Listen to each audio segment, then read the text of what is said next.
کے مطابق، کوئی قدم ان کا سنت کے خلاف ہو نہیں ہو سکتا۔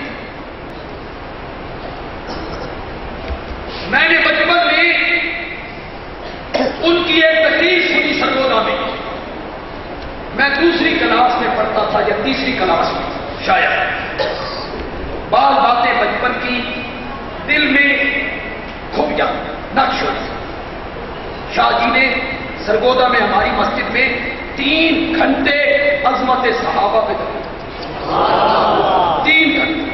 ہماری وہ بڑی ٹیپ تھی چرخی والی، شاید اس میں وہ تقریر محفوظ ہے۔ وہاں شاہ جی نے ایک جملہ کہا، وہ جملہ سب سے پہلے میں نے نقل کیا۔ اب تو بینروں پہ لکھا ہوا نظر آتا ہے مجھے، کہیں کہیں میں جاتا ہوں تو بینروں پہ لوگوں نے لکھا ہوا ہوتا ہے، لیکن بتایا میں نے وہ جملہ۔ شاہ جی نے کہا تھا صحابہ کے معاملے میں گندی مکھی نہیں بننا، صحابہ کے معاملے میں شہد کی مکھی بننا۔ کون سی مکھی بننا ہے؟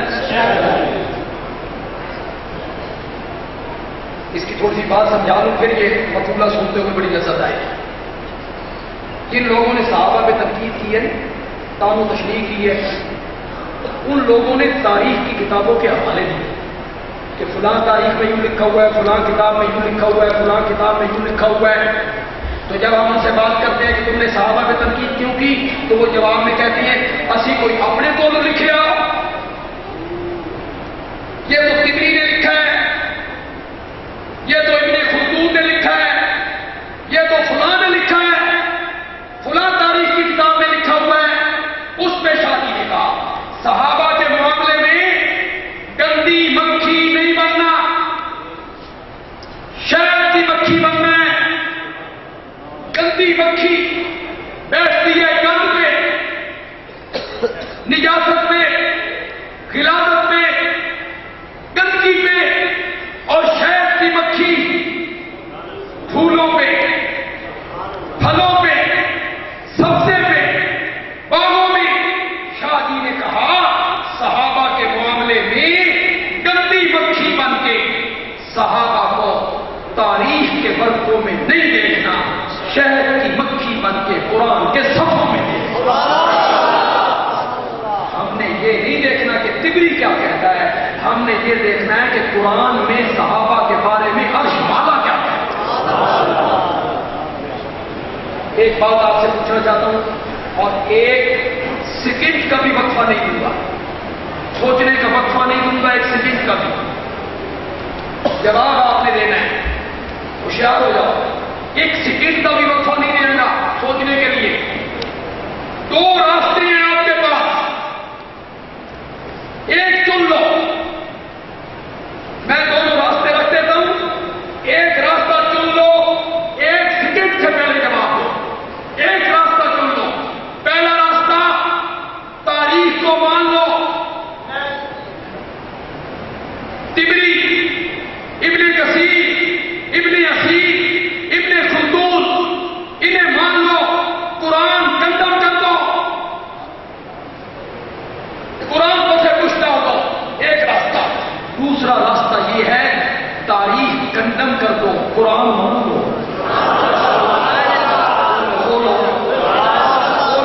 تاریخ کنڈم کر دو، تاریخ کنڈم کر دو، قرآن مان لو۔ تاریخ صحابہ پہ اگر تنقید کرتی ہے، ان کی غلطیاں گنواتی ہے، اس کو ہم نے نہیں ماننا، ہم نے قرآن کو ماننا ہے جو کہتا ہے اولئک هم المتقون، اولئک هم الراشدون، اولئک هم الصادقون۔ علم حدیث جو ہے یہ پہلی امتوں اور اس امت کے درمیان حد ہے، دیوار ہے، اور علم حدیث کے پہلے راوی کون ہے؟ زور سے بولو، زور سے بولو۔ صحابہ کی صداقت کو ماننا پڑے گا، ان کے یہ پہلا دینا پڑے گا۔ اگر پہلے راوی یاد باللہ جھوٹے ہو گئے، کچھ نہیں بچے گا، کوئی چیز ثابت نہیں ہوگی۔ لہذا علم حدیث محفوظ تب رہے گا جب صحابہ کی صداقتوں کی ہم گواہیاں۔ دعا کریں گے، دعا کریں گے۔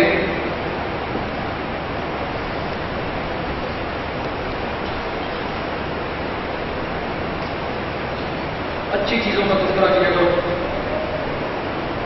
برے لوگوں کا تذکرہ کیا ہے؟ جتنی دیر میں ہم برے لوگوں کا تذکرہ کریں اتنی دیر میں ہم اچھے لوگوں کا تذکرہ کریں۔ وہ وقت ہم اچھے لوگوں کے تذکرے میں رکھیں۔ یہ 22 رجب کو جو لوگ پودے پکاتے ہیں اور امام جعفر سے منسوب کرتے ہیں، نہ امام جعفر 22 رجب کو پیدا ہوئے نہ فوت ہوئے، ان کا نام کیوں لیتے ہیں؟ اصل بات یہ ہے کہ 22 رجب کو امیر معاویہ کا یوم وفات ہے۔ اس دن خوشی منائی جاتی ہے، حلوے کھاؤ، پوریاں کھاؤ، خوشی کرو کہ معاویہ مر گیا ہے، معاویہ فوت ہو گیا ہے۔ یہ رسم 1904 میں امیر مینائی کے شاعر تھا لکھنؤ میں، وہاں رائے ہوئی تھی۔ چونکہ لکھنؤ میں سنیوں کی تعداد زیادہ تھی، اس لیے یہ رسم پڑ گئی کہ کنڈے باہر نہیں نکالنے، اندر ہی اندر کھانے۔ کیوں باہر نکالیں گے؟ سنیوں کو پتہ چل جائے گا کہ ہمارے امیر معاویہ کی وفات ہے، تو تم حلوے کھاتے ہو تو پوریاں کھاتے ہو، اس لیے آج تک وہ کنڈے چھپ کے کھائے جاتے ہیں۔ لہذا جو اہل سنت سے تعلق رکھنے والے لوگ ہیں انہیں اس رسم بد سے بچ جانا چاہیے۔ یہ رسم بد ہے، امیر معاویہ کی وفات پہ خوشی کا اظہار ہے۔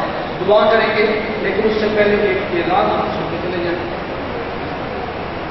ہماری جماعت کے جو احباب یہاں موجود ہیں، علماء، کارکن، ہماری جماعت میں لٹریچر کی بڑی کمی ہے، بڑی کمی۔ تقریریں بڑی ہیں، درس بڑے ہیں، جلسے بڑے ہیں، کانفرنسیں بڑی ہوتی ہیں، لیکن جو تصنیفی کام ہے نا وہ بہت کم ہے۔ اللہ کے فضل و کرم سے سرگودا مرکز نے سب سے زیادہ یہ کام کیا۔ حضرت نیلوی رحمت اللہ علیہ، انہوں نے بڑی کتاب، اللہ ان کی قبر کو منور فرمائے۔ میرے خطبات کی 7 جلدیں ہیں، پھر میرے چھوٹے چھوٹے رسالے ہیں۔ ہم نے ایک ماہانہ رسالہ جاری کیا ہے، ہر مہینے چھپتا ہے، ضیاء توحید، اس کا نام کیا رکھا ہے ہم نے؟ 25 روپے اس کی قیمت ہے۔ اس دفعہ کا جو ضیاء توحید ہے جون کا، اس میں ایک مضمون چھپا ہے امیر معاویہ اور حضرت علی کے تعلقات کس قسم کے تھے، اور ایک مضمون چھپا ہے معاویہ ماہ و سال کے آئینے، یعنی معاویہ کس سال پیدا ہوئے، کس سال مسلمان ہوئے، کس سال فلاں جنگ لڑی، کس سال فلاں جنگ لڑی، کس سال فوت ہوئے۔ یہ ایک مضمون ہے۔ ویسے آپ کو یہ رسالہ ملے گا 25 روپے کا۔ یہاں عثمان یونس صاحب کے پاس بھی یہ رسالہ ہر مہینے آپ کو مل جایا کرے گا۔ سالانہ خریدار آپ کرنا چاہتے ہیں تو اس پہ طریقہ لکھا ہوا ہے، وہ طریقہ پڑھیے، منی آرڈر کیجیے، آپ کے پتے پر بذریعہ ڈاک آپ کو رسالہ پہنچے گا۔ کتنے ہمارے جماعتی احباب ہیں آج تو باہر سے یہ رسالہ لازماً تعارفی رسالہ لے کے جائیں، پڑھیں، پسند آئے تو پھر ہمارے خریدار بنے۔ الحمدللہ رب العالمین، والصلاۃ والسلام علی سید الانبیاء والمرسلین وعلی آلہ واصحابہ اجمعین۔ ربنا آتنا فی الدنیا حسنہ وفی الآخرۃ حسنہ وقنا عذاب النار۔ اللهم یا ارحم الراحمین ارحم علینا یا حی یا قیوم برحمتک نستغیث برحمتک نستغیث۔ یہ جو مسجد ہے اور یہ جو مدرسہ ہے توحید و سنت کا مرکز ہے، اشاعت توحید و سنت کا ادارہ ہے، اور مولانا ضیاء القادری رحمۃ اللہ علیہ کی یادگار ہے۔ اس کے لیے دعا کیجیے اللہ اسے آباد و شاد رکھے۔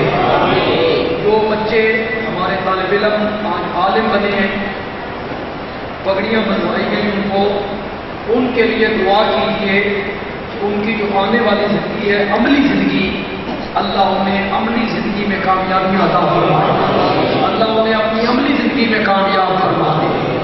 باقی جو طلباء یہاں پڑھ رہے ہیں اللہ انہیں بھی اپنے مقاصد میں کامیابیاں عطا فرمائے۔ یہ مدارس اہل حق کے ادارے ہیں، اللہ ان کو قیامت کی صبح تک قائم رکھے، اللہ ان کی حفاظت فرمائے، اللہ ان کی حفاظت فرمائے، اور ان کے دشمنوں کو اللہ تباہ و برباد فرما دے۔ اللہ سب کا خاتمہ بھی ایمان فرمائے، اللہ ایمان کی حالت میں موت دے اور کل ایمان کی حالت میں اللہ اٹھائے اور اپنے پیارے پیغمبر کی حوض کوثر سے جام عطا فرمائے، آپ کے جھنڈے کے نیچے جگہ دے اور آپ کی شفاعت سے بہرمند فرمائے۔ بیماروں کے لیے دعا کیجیے، اللہ سب بیماروں کو شفاء کاملہ عاجلہ عطا فرمائے، جو لوگ مقبوض ہیں اللہ ان کو قرضہ اتارنے کی توفیق عطا فرمائے، جن پر غلط مقدمات ہیں اللہ انہیں رہائیاں دے، جن کی یہاں اولاد نہیں ہے اللہ ان کی اولاد کی نعمت دے، جن کی اولاد نافرمان ہے اللہ ان کی اولاد کو فرما بردار نمازی بنا دے، اور جن گھروں میں اختلافات ہیں، برادریوں میں جھگڑے ہیں، اللہ اتحاد و اتفاق کی فضائیں پیدا فرما دے۔ وصلی اللہ تعالی علی خیر خلقہ محمد وعلی آلہ واصحابہ اجمعین، آمین برحمتک یا ارحم الراحمین۔